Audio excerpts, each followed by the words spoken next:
సృష్టిలోని అందాలు అన్నీ నాలోనే చూపించనా, స్వర్గలోక భోగాలు అన్నీ తెల్లర్లు అందించనా. నేను చూపి మంచు కొండను కరిగించలేవమ్మడు, అందమంతా ఆరబోసిన లొంగడు హనుమంతుడు.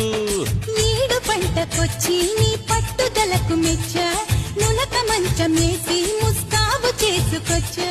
వంపులతో వజ్రాన్ని కొయ్యలేవమ్మా, వల వేస్తే సూర్యుడు పడబోడమ్మా, నీ సోకు చూసి మోసపోని మగాడినమ్మా. ఏ పట్టు